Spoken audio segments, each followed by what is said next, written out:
Hello, Polly's Best for UK here, and welcome to today's Game of Day video. Today's game is James Bond 2 Codename Robocod for the Atari ST. Let's have a look at this one. So you can tell that's a pirated version because it's got trainer on it on the introduction screen. So let's see what we've got on this one. So I've never played the Atari ST version of Robocod. I've played four versions of it, I think. I played the Commodore 64 version. Yes, it was actually on the Commodore 64, which was quite impressive for the time. I played the Commodore Amiga version, my favourite version that I've played so far. I played the PlayStation 2 version. And now I've played the... I'm going to play the Atari ST version. So this is a nice game for Sunday. So this was heavily sponsored by Penguin Biscuit Bars at the time.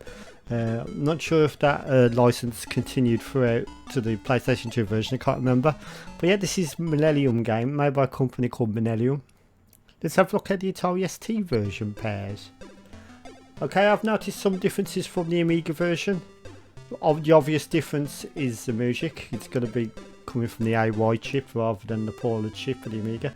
Now, I'm pretty sure on the Amiga version there was snow at this point, was there not? Or am I wrong there?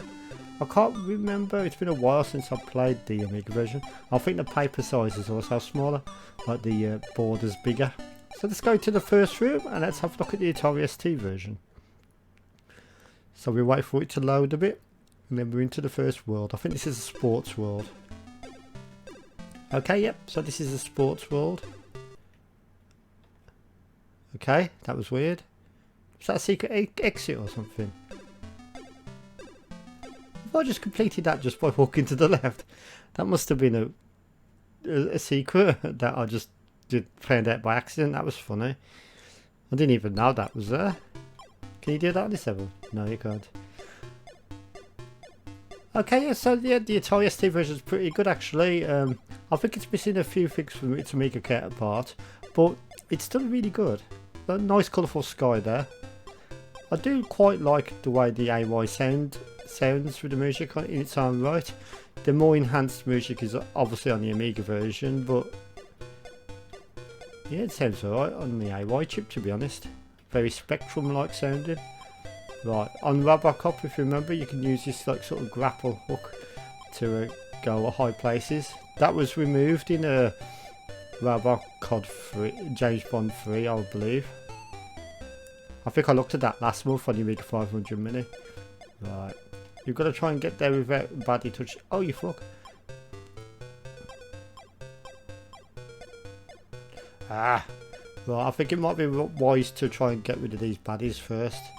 So as you can see, these baddies have got wings that have got like made out of playing cards, which is kind of cool. Oh, you fuck. Oh, you Buddha. I missed him. Right. There we go. That's got rid of one of them. So it might be worth to get rid of the other one. So wait for him to come across. Right, here he is. Oh, you missed him. Oh, you fuck. Oh, you Buddha. So if you look on the bottom left hand of the screen, you'll see he's got them three like sort of chocolate bars or whatever they are on in his right hand. That represents your energy meter. As you can see, as I just lost a bit of energy there, they will decrease. On his other hand, he's showing some fingers up. That means how many lives you've got. So if he's holding up 2 fingers, that means you've got 2 lives left. Bottom right is just your score. Right, let's try and do this again. Okay. Oh fuck, I forgot about him. Have some of that. I've got some false teeth from my efforts. Oh, you do that? Right. I'm going to get past this bit. Last thing I'll do. Oh, come on. Every time the baddie gets you from the bottom. Come on. Yeah, there we go. Got up there at last. So there's some weird pickups on this game, like vacuum cleaners and shit.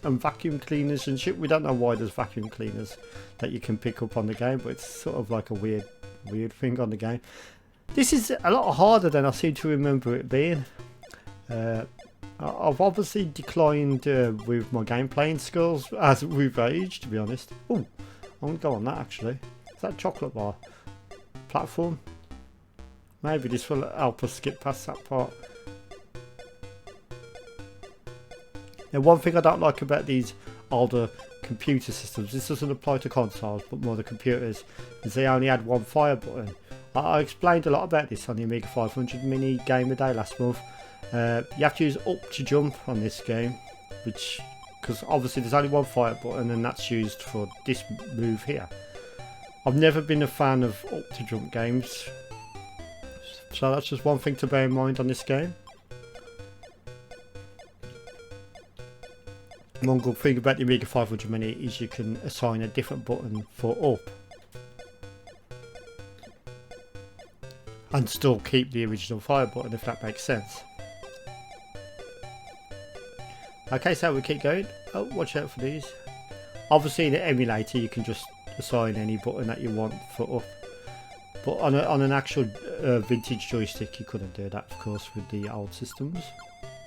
I do quite like the way the AY, like I said earlier in the video, the AY music sounds. Actually, it's quite good. It's not too bad. The Amiga has got the stronger music, but it does sound quite good on the AY chip.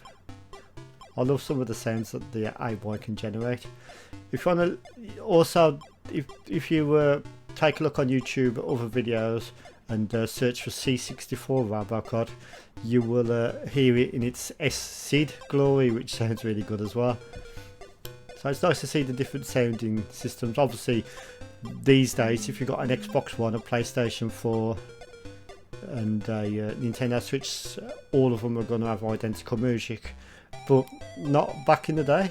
Like the NES and the Sega Master System had completely different sounding music, and so did the Super Nintendo and Mega Drive. In fact, it was mainly like the sort of 32-bit era that started to have very similar sounding music.